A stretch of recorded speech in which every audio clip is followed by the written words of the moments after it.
겨울철 피부 관리 얘기 좀 해볼까요? 샤워 나오면 보습제를 물기가 다 닦고 바르는 게 좋아요? 아니면 물기가 좀 남아있을 때 바르는 게 좋아요? 바르는 게 중요하세요. 열심히 바르고자 하면 많이 좋아지실 수 있습니다. 피부과에 무기가 많네. 피부 관리 어떻게 하세요? 많이 물어볼 것 같아. 사실 제일 중요한 게 김철중의 이름은 낳는다. 오늘은 찬바람이 불고 겨울이 오면 악화되는 질환이 있습니다. 피부 질환입니다. 이 피부 질환에서 얘기해 주실 분을 모셨습니다. 김정은 은평성모병원 피부과 교수님 나왔습니다. 안녕하세요. 안녕하세요. 김정은입니다. 피부과, 이게 피부과가 사실은 표면적으로는 제일 넓은 거 아니에요? 넓은 장기를 보는 거 아니에요? 맞습니다. 가장 그러니까. 신체에서 큰 장기가 바로 피부입니다. 이 피부과가 사실은 우리 신체에서 제일 큰 장기야. 표면적이 제일 넓잖아요. 자, 그럼 피부 질환 얘기를 해볼까요? 자, 일단은 이게 나이 들면 이렇게 막 피부가 건조해진다라고 하는 사람 많잖아요. 나도 그렇고. 나이 들면 왜 건조해지는 거예요? 피부가 마르고.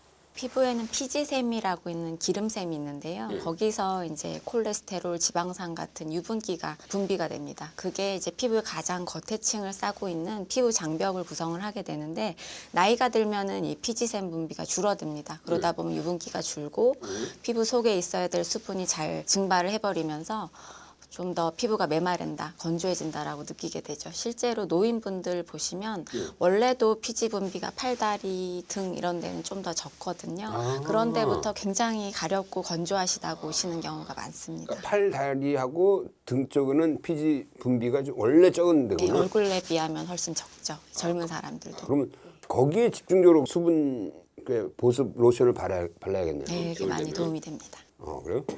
자, 그러면 그게 이제 건조증이 좀 심한 경우 발이나 이런 데 각질 같은 게 뭔가 이렇게 하얗게 생기잖아요. 이건 뭐예요, 도대체? 건조하면요. 사실 평상시에도 각질이 다 있습니다. 누구나 있는데 그게 우리 몸에 이제 각질을 탈락시키는 효소가 있어요. 이렇게 각질이 잘 올라오면 딱 네, 떨어뜨리게 하는 효소가 있는데 이게 눈에 안 보이게 평상시에 다 탈락을 하고 있는데 우리가 잘 모르는 거예요. 근데 만약에 피부가 이제 건조해지면은 우리 몸의 70%가 수분으로 이루어져 있잖아요. 그런데 그게 부족해지면 역시 이런 탈락시키는 효소가 활성화가 안 되기 때문에 제대로 탈락을 못한 각질이 피부에 눌러 붙어 있는 거죠. 이게 원래 떨어져 나갔어야 되는데. 그렇죠. 예, 근데 그게 붙어 있으면 피부에 이렇게 하얗게 보이고 피부가 안 좋아 보이고 그렇게 되는데 실제로는 이게 외관상 안 좋은 것뿐만이 아니고 피부 질환까지도 유발을 할 수가 있습니다.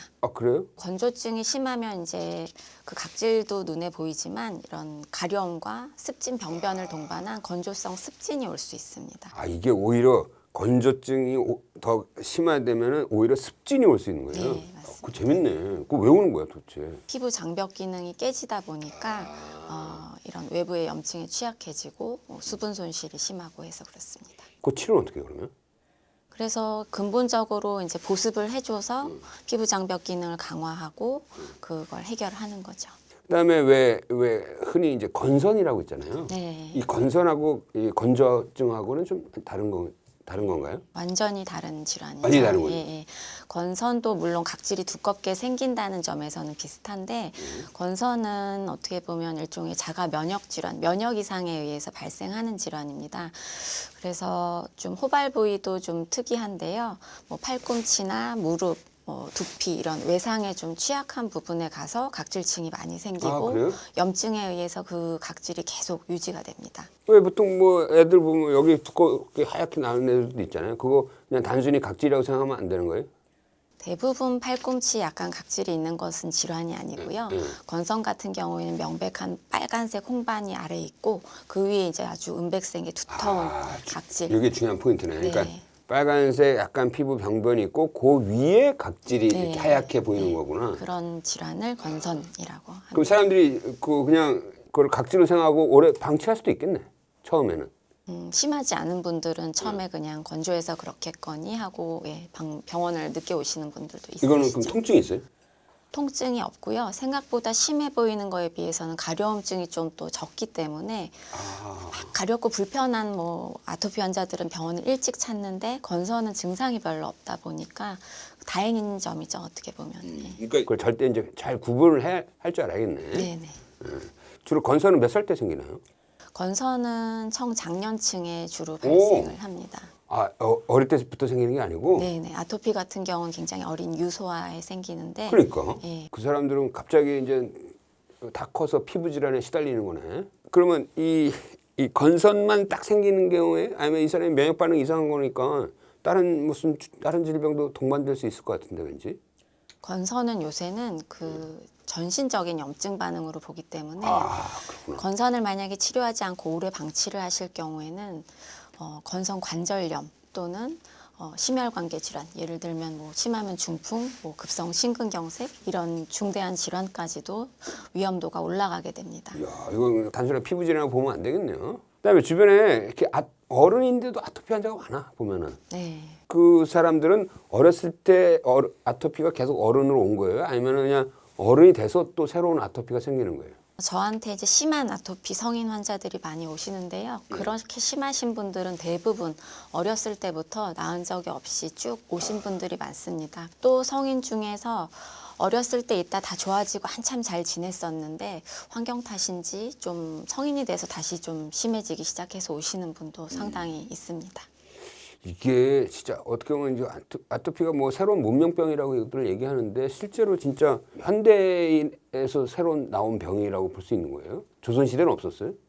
그때도 다 있었을 텐데 저희가 이제 위생하고 좀 상관이 있다고 봐서 사실 시골에서 좀 흙도 있고 뭐 조금 지저분한데도 잘 노출되고 이런 아이들은 좀 빈도가 적고 도시에서 깨끗하게 자란 아이들한테 더 많은 병으로 진짜요? 알려져 있습니다. 오, 그래요? 기생충 감염하고도 관련이 있다고 뭐 그때 왜 북한에는 아토피가 없다. 이유가 뭐 북한은 다 기생충 감염돼 있어서 그렇다. 뭐 이런 얘기도 있잖아요. 요거는 낭설이. 정확하게 기생충과의 연관성이 입증되어 있지는 않고요. 북한은 왜 아토피가 없냐 이거지. 다 있을 겁니다. 아, 이제 진단이 잘 안 돼서 그럴 거다. 그럼 이 아토피는 어떻게 관리를 해야 됩니까? 이제 가장 기본이 되는 치료는 아토피 피부염의 염증에 국소 스테로이드 연고를 잘 바르는 거. 그게 제일 중요한 거고 또 보습 관리가 치료에 굉장히 중요한 부분을 차지를 하고요. 또 그것뿐만이 아니고 가려움 조절을 해야 되기 때문에 항히스타민제를 복용을 해서 가려움 조절을 좀 합니다. 그리고 이것들로 이제 조절되지 않는 중등증, 중증의 심한 아토피 피부염 환자들은 면역 억제제를 적절하게 사용을 해서 질환을 조절을 하고 또 최근에는 이제 생물학적 제제라고 아토피나 건선 같은 경우에서 특이하게 중요한 염증 물질이 알려져 있기 때문에 그거를 선택적으로 억제하는 약물을 씀으로써 굉장히 좀 효과도 더 높이고 면역 억제제에 비해 안전하게 쓸 수 있는 약물들이 나와 있습니다. 그러면 그거는 완전히 약간 그 중등도 이상의 아토피 환자한테는 새로운 엄청난 희망이네. 그렇죠. 근데 보통 사람들이 왜 스테로이드 오래 쓰면 야, 그 많이 망가진다 뭐 이런 얘기 하잖아요. 그런 얘기 물어보는 환자들한테 뭐라고 얘기해요? 일단 이렇게 두껍고 염증이 있는 피부에 발라서는 부작용을 유발하지 않는다고 보시면 되는데 좋아졌는데 거기다 대고 이제 계속 바르면 부작용이 올 수 있는 거죠.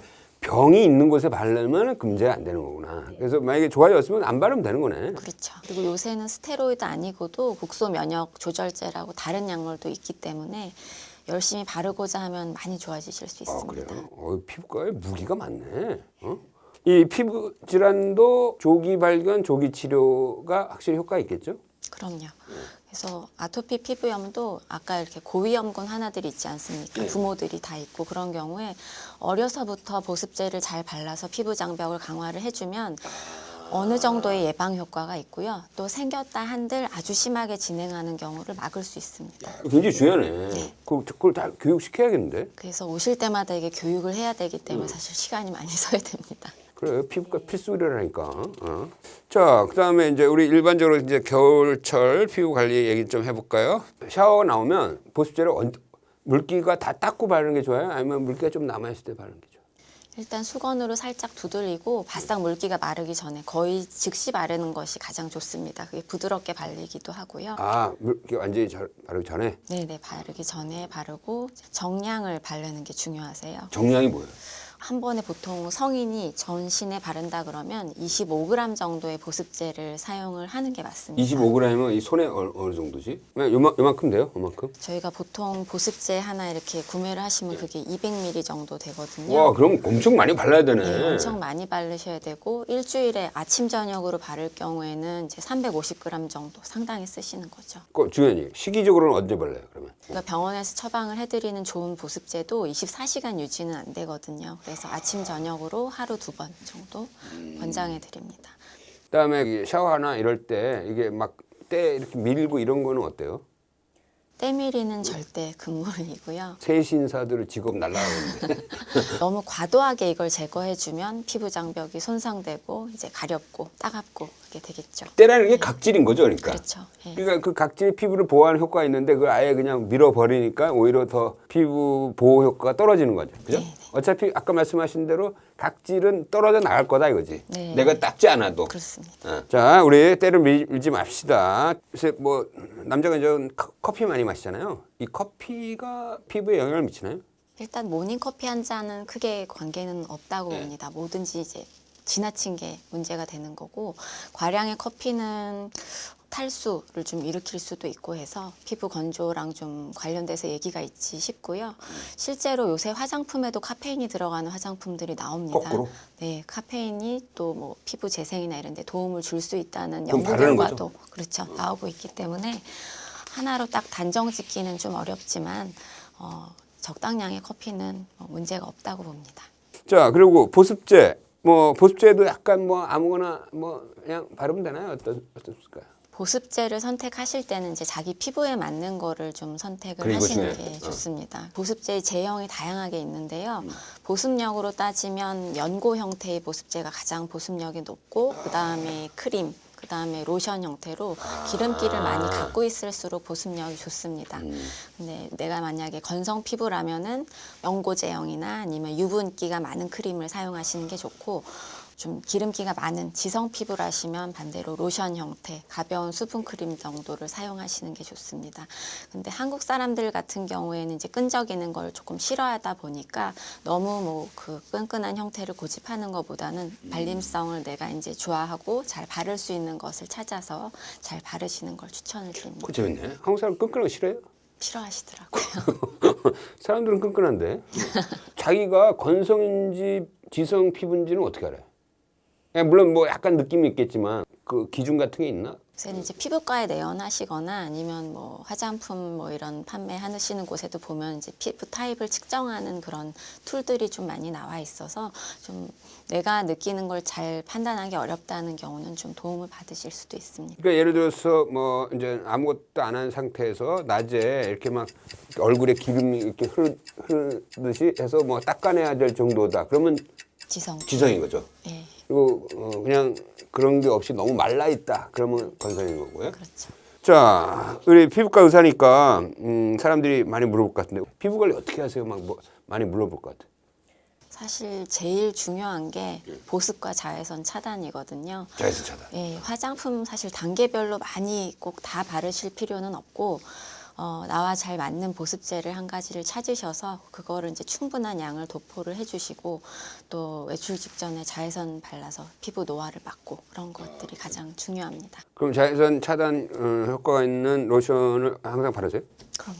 오, 부지런해야 돼. 어? 피부를 지키려면. 또 다른 피부과 의사로서 내 피부를 위해서 또 다른 뭘 하는 건 없어요? 뭘 챙겨 먹는다든지. 좋은 거 있으면 좀 알려주세요. 챙겨 먹는 것까지는 없고 물을 많이 먹으려고 노력을 하고요. 또 사실 요새 다들 바쁘시고 피곤하시다 보니까 이렇게 피부 관리를 하는 게 쉽지 않거든요. 저도 이제 뭐 늦게 자고 이러다 보면 각질이 좀 올라오고 하는 경우도 있는데 그럴 때 이제 응급처치로 아주 고보습의 팩을 좀 합니다. 그러고 다음날 일어나면 훨씬 나아지거든요. 네, 역시 보습이 중요합니다. 자, 오늘 그 겨울철에 악화되는 피부 건강 그리고 어떻게 보면 심각한 삶의 질을 해치는 피부 질환에 대해서 얘기를 나눠봤습니다. 감사합니다.